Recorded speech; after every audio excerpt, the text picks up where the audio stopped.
Dear students, welcome to Edu Allrounder channel. Today we are going to solve the questions and answers of your second Hindi lesson, Makki Choose Balusha. This lesson taken from your book Pankudiya. Pankudiya book is used by some schools of CBSE and ICSE syllabus. Now we are going to solve the questions and answers of your second lesson, Makki Choose Balusha. उत्तर दो. First part, बलूशा कहाँ का रहने वाला था? बलूशा गुजरात का रहने वाला था. बलूशा को मक्की चूस क्यों कहा जाता था? मक्की चूस meaning greedy person. Saver, niggard. We can call in English as saver, niggard, miser, mean-spirited. The man who don't want to spend money is called niggard, miser, mean-spirited person. We call him as makichus, kanjus. You commonly call him as kanjus. Balusha is a मक्की चूस आदमी, कंजूस आदमी. बलूशा को मक्की चूस क्यों कहा जाता था? बलूशा को मक्की चूस इसलिए कहा जाता था क्योंकि पैसा खर्च करने में उसकी जान निकलती थी. देखिए, पैसा खर्च करने में उसकी जान निकलती थी. बलूशा दूसरे से नारियल क्यों नहीं तुड़वाना चाहता था? बलूशा दूसरों से नारियल इसलिए नहीं तुड़वाना चाहता था क्योंकि उसे नारियल तोड़ने की मजदूरी देनी पड़ती. इसलिए हमको समझ में आता है मजदूरी देने के लिए भी वो तैयार नहीं था क्योंकि वह बहुत कंजूस था. बलूशा ने 1000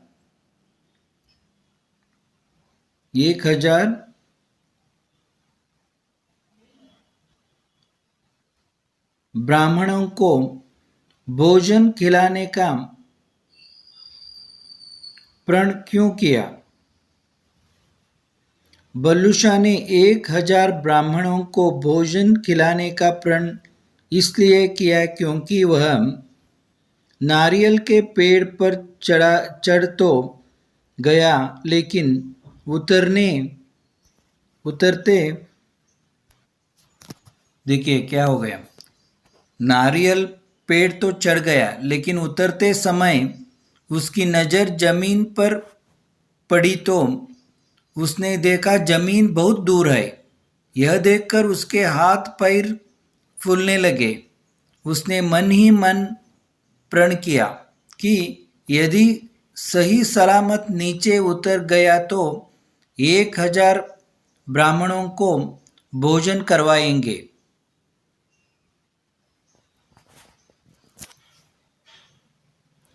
एक 1000 ब्राह्मणों को भोजन करवाएगा. बलूशा कैसा व्यक्ति था? बलूशा गुजरात का रहने वाला था. पैसा खर्च करने में उसकी जान निकलती थी. वह अपने ऊपर भी पैसा खर्च नहीं करता था. एक बार मुफ्त में नारियल पाने की इच्छा से उसने पेड़ पर चढ़कर नारियल का गुच्छा तोड़ लिया किंतु जब उसकी नज़र जमीन पर पड़ी तो उसने देखा जमीन बहुत दूर है. यह देखकर वह डर गया. उसने भगवान को याद किया. फिर मन ही मन प्रण किया कि यदि वह सही सलामत नीचे उतर गया तो 1000 ब्राह्मणों को भोजन करवाएगा. जो वह नीचे बढ़ता गया। ब्राह्मणों की संख्या घटते घटते अंत में एक ही हो गए। इस प्रकार जब बल्लू शाह की अपनी जान संकट में है तो वह बड़े बड़े संकल्प करने वाला व्यक्ति है, किंतु जैसे ही संकट दूर हो जाते वह अपनी बात बदल देने वाला स्वभाव रखता है, क्योंकि वह बहुत कंजूस था। बल्लू शाह की बात सुनकर उसकी पत्नी हैरान क्यों हुई? बल्लू शाह बड़ा कंजूस था। जब उसने अपनी पत्नी कहा कि मैंने एक ब्राह्मण को भोजन पर बुलाया है तो सुनकर उसकी पत्नी हैरान हो गई कि कंजूस पति कब से किसी को भोजन पर बुलाने लगा। बल्लू शाह ने ब्राह्मण को भोजन खिलाने हेतु क्या क्या ध्यान रखने के लिए कहा। बल्लू शाह ने पत्नी से कहा, जब पंडित आए तो 2 रोटियां, थोड़ी सी सब्जी और थोड़ी सी सब्जी और छोटी दही की देना। यदि वह और मांगे तो कह देना कि घर में बस इतनी ही है।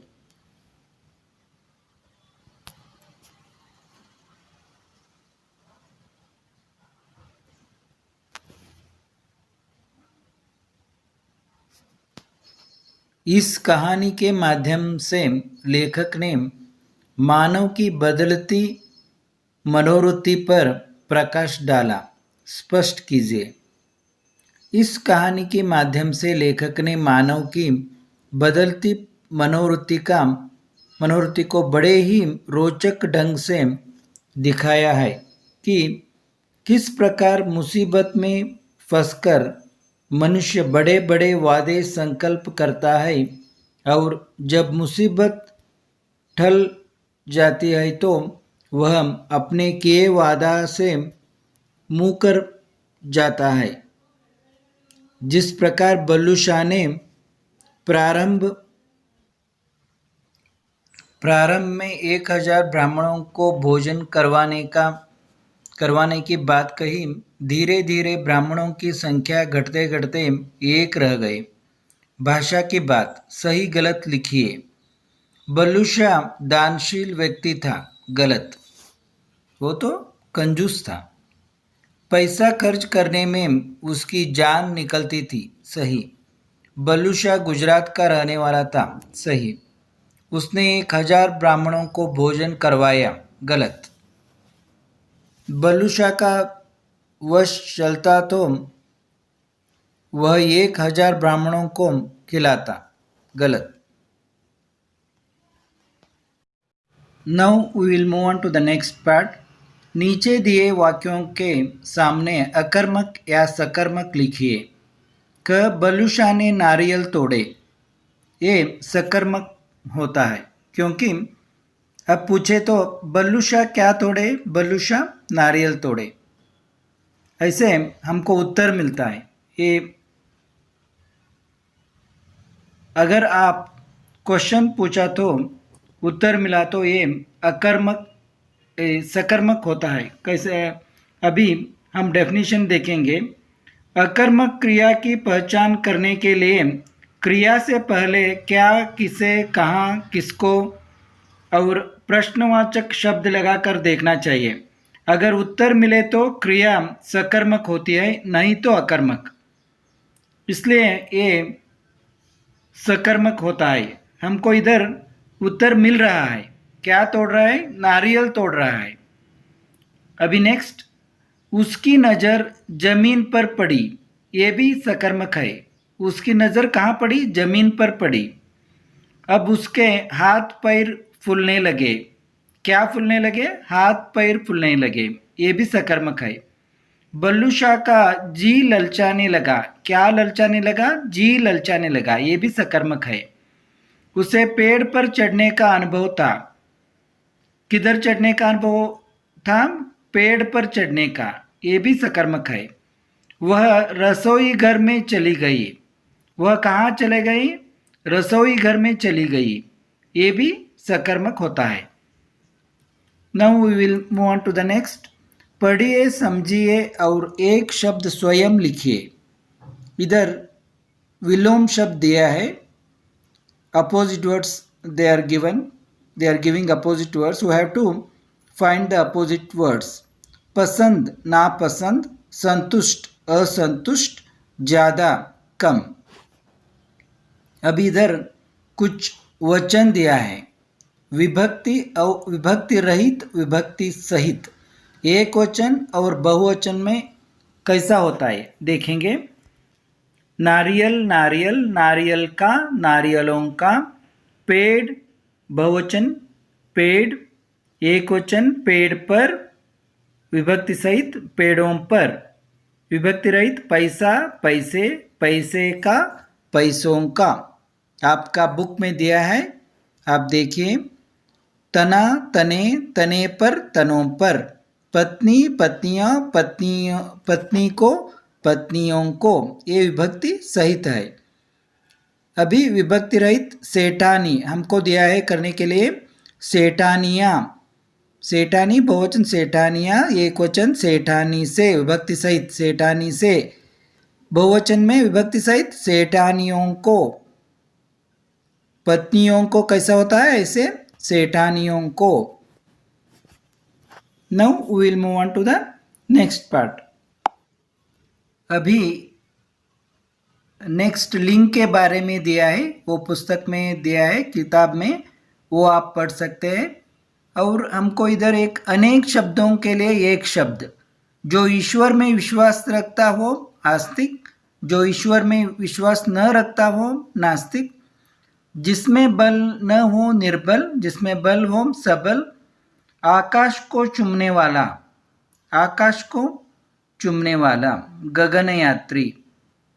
आपको सही शब्द मिला तो कमेंट करके बताइए। उचित क्रिया लगाकर वाक्य पूरे कीजिए। पैसा खर्च करने में उसकी जान निकलती थी। बल्लू शाह का जी ललचाने लगा। वह कभी किसी नारियल के पेड़ पर नहीं चढ़ा था। धत, लोग टीकी कहते हैं। Now this lesson is completed. We will come with next lesson. तब तक सबको मेरा धन्यवाद।